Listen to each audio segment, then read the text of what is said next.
Today I'm gonna be ranking how likely each Grace entity is to kill you IRL. Yeah, I know it's been a while since I've spoken videos. God told me about it. But here we go. Okay, now what do each of these tiers do? You may be asking. You're probably not asking that, but anyways. Here, you can read each of these tiers for yourself. Because I'm too lazy to.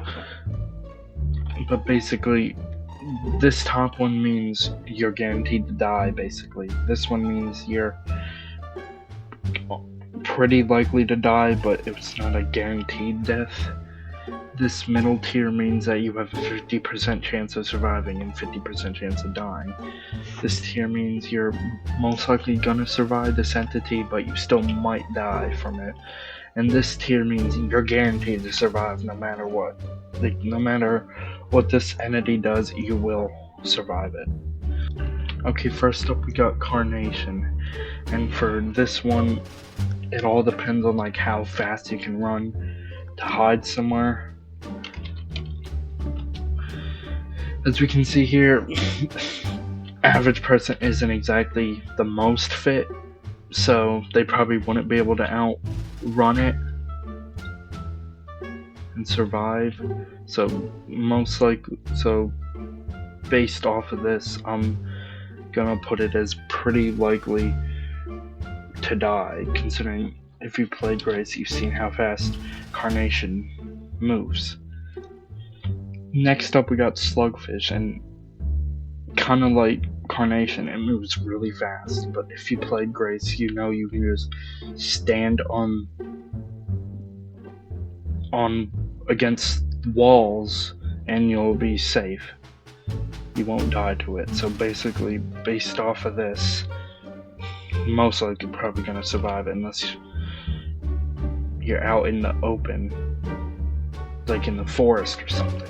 And even if you're in the forest, you're probably still gonna survive it because it goes down a straight path.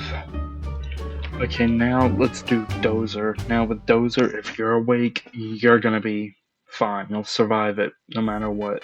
You just gotta, if you're awake, just stand still and crouch to the ground until he disappears. You'll be fine. If it was just when you're awake, it would be 100% chance of survival. But see, when it comes to being asleep, you won't be able to like react to wake up, stand up, and then crouch and stay still on the ground. So if you're awake, it's 100% chance of survival. You're definitely gonna survive it. But if you're asleep, but factoring the sleeping that you have to do every day, unless you're some freak that doesn't sleep at all, I think I'm putting that a 50-50 chance of living. There's gonna be basically like half and half of surviving, if that makes sense. I don't know how to speak if you can tell. Now Sorrow. If you've played Grace, you know what Sorrow does. It's kind of like a blood rain, whatever you want to call it. That's what I call it.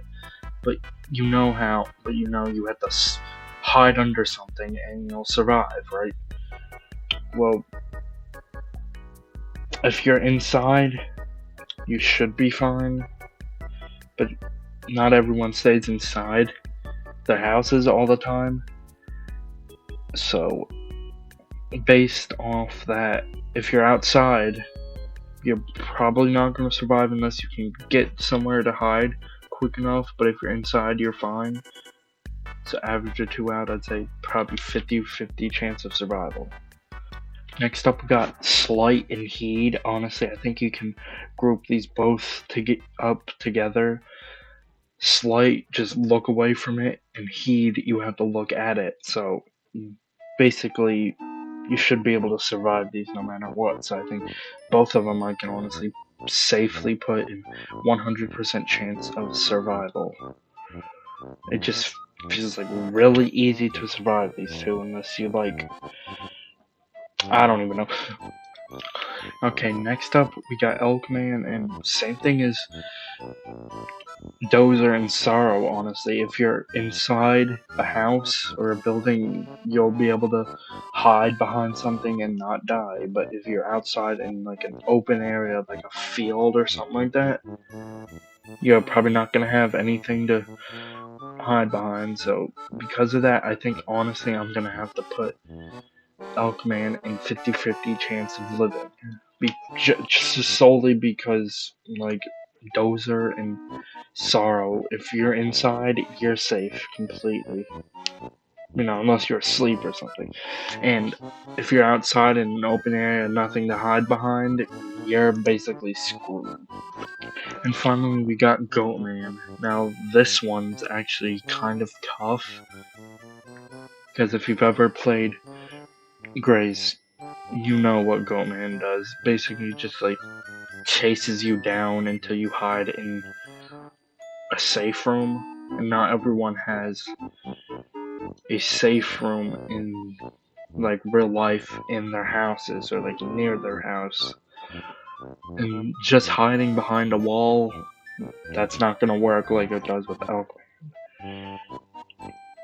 And unless you have like a hole or something already dug in your in the ground near your house, or like some kind of bunker, honestly, I think I'm gonna have to put Elkman in 100% chance of death, because unless you have something that's already pre-built or pre-dug or whatever, like a bunker or a hole or anything, you're basically dead. That's all I'm gonna say. Alright, if you agreed with any of these choices that I made, or you disagree with any of them, make sure to let me know down in the comments so I can look at the feedback you have. If you enjoyed this video, make sure to like and subscribe. Again, only if you want to, only if you enjoy my content. I'll see y'all in another video. Peace out.